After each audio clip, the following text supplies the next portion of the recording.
From the Holy Gospel according to Luke. Gloria tibi Domine.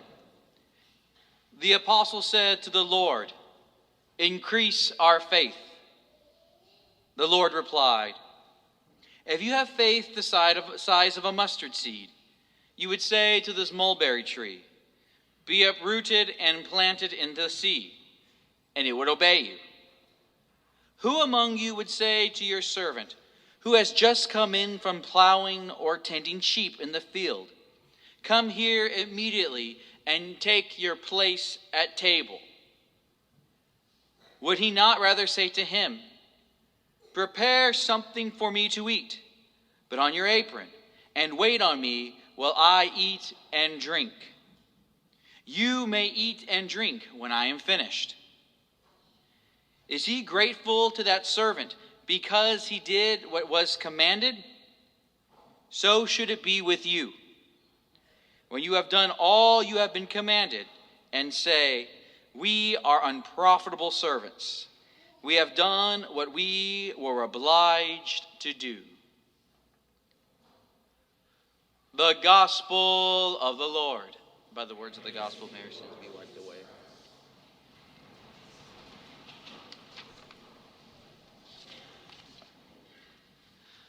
I want y'all to do me a favor.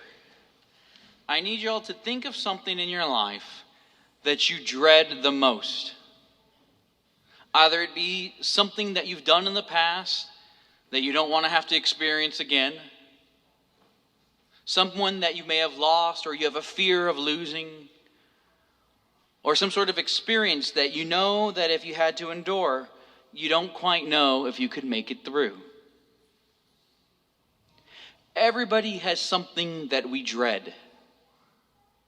And oftentimes, when we start to dread something, it harbors fear in our heart. And we feel as if we can't get through it.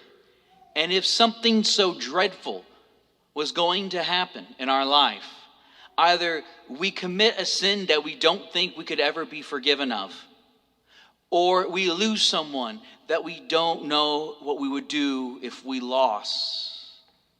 We get to the point of almost despair. And we ask ourselves, how could this be? How could this ever be repairable? What I have dreaded the most has happened. Where do I go from here? In the first reading, we hear from the prophet about 13 years before the fall of the temple. And mind you, the temple at the time was the source of their faith.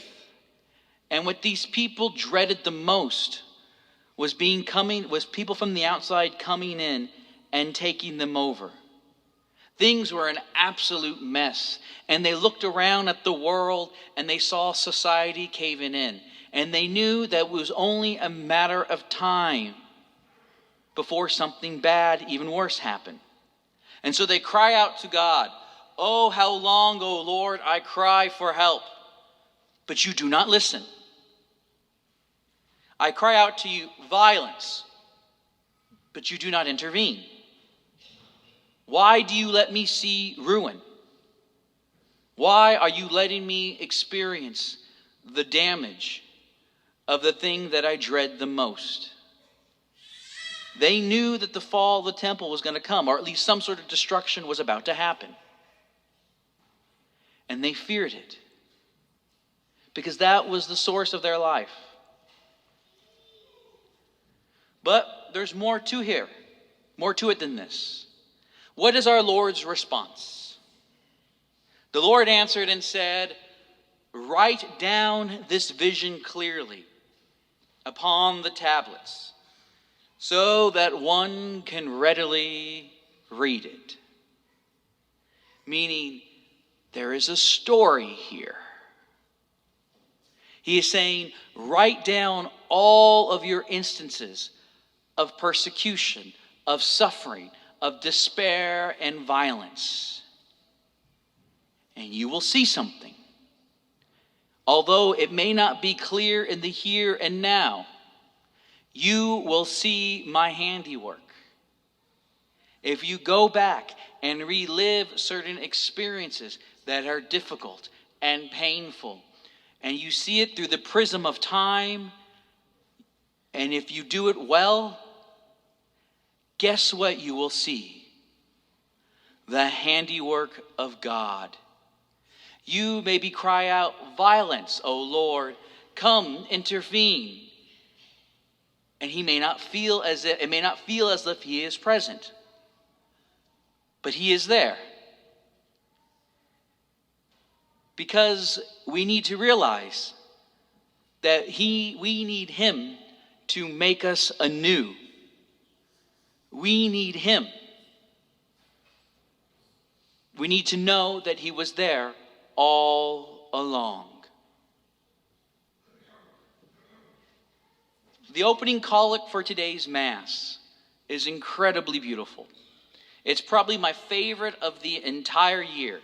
On this 27th Sunday of Ordinary Time, something that is so regular, we're given a prayer that is unbelievably beautiful. Almighty, ever-living God, you surpass the merits of the desires of all of us who go to you.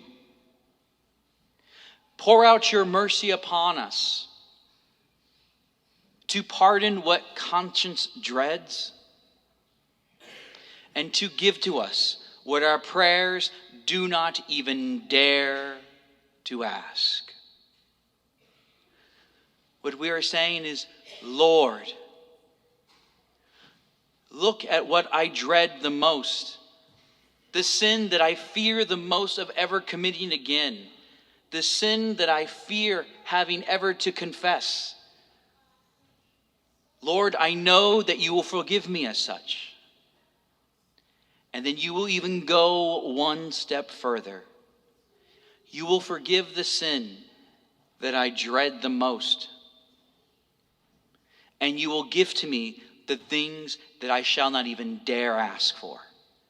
Not because I am worthy of it, but because you love me.